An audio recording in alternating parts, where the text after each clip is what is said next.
ஒரு டாகுக்கு வந்து ஒரு நல்ல கண்ட்ரோல் வர்ற வரைக்கும் ஃபுல் ஃப்ரீடம் கொடுக்கக்கூடாது. அது லீஷோடே நடந்து வரலாம் வீட்டுக்குள்ளே, நீங்கள் மேற்பார்வையில் இருக்கும்போது. உங்கள் மேற்பார்வையில் இல்லாதப்ப அந்த டாக் ஒரு கூண்டுக்குள்ளே இருக்கிறது, இல்லைன்னா பக்கத்தில் கட்டி வச்சுருக்கிறது நல்லது. எப்போவுமே 24 மணி நேரம் கூண்டுக்குள்ளே வைக்கணும்னு நான் சொல்லலை, 24 மணி நேரம் கட்டியே போகணும்னு நான் சொல்லலை. உங்களுடைய மேற்பார்வை இல்லாத நேரங்களில் மட்டும், உங்களுடைய மேற்பார்வை இருக்கும்போது அது லீஷோடே வீட்டுக்குள்ளே சுற்றி வரட்டும். ஏதாவது ஒரு தப்பு பண்ணும்போது லீஷ் எடுத்து அதை கண்ட்ரோல் பண்ணுறதுக்கு, அதை சரி பண்ணுறதுக்கு ஈஸியாக இருக்கும். இதை வந்து நிறைய பேர் நம்ம ஊரில் இந்த ப்ரீடெலாம் கட்டி போட்டு வளரக்கூடாதுங்க. ப்ரீடர்ஸே சில பேர் சொல்கிறாங்க, அந்த ப்ரீடுக்கு வந்து கூண்டில் வச்சிங்கன்னா கால் வளைஞ்சு போகும்.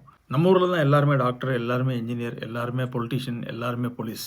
தெரியுதோ தெரியலையோ, அந்த இலவசமாக அள்ளி தெளிக்கிறது இருக்குல்ல அட்வைஸ், அது மட்டும் தான் நமக்கு எல்லாத்துக்குமே கொடுக்க தெரியும். தெரியலைன்னா, நாயை பற்றி தெரியலைன்னா, யாராவது ஒருத்தர் நாய் வளர்க்குறவங்கள்ட்ட போய் அவங்க மண்டையை குழப்பாதீங்க. இதனால் வர பிரச்சனைகள், ஏற்பட்ட பிரச்சனைகள் வருது. இஷ்டத்துக்கு ஒன்று சொல்கிறது, தெரியலன்னா சும்மா இருக்கிறது கிடையாது. இந்த நாயா உங்களுக்கு கடிச்சிருமே, உங்களுக்கு தெரியுமா அந்த டாகை பற்றி? தெரியும்னு சொல்லிட்டு ஏதாவது ஒரு தப்பான விஷயத்த ஒரு ஓனர் மண்டையில் ஏற்றி விட்டுட்டு போயிடுறாங்க.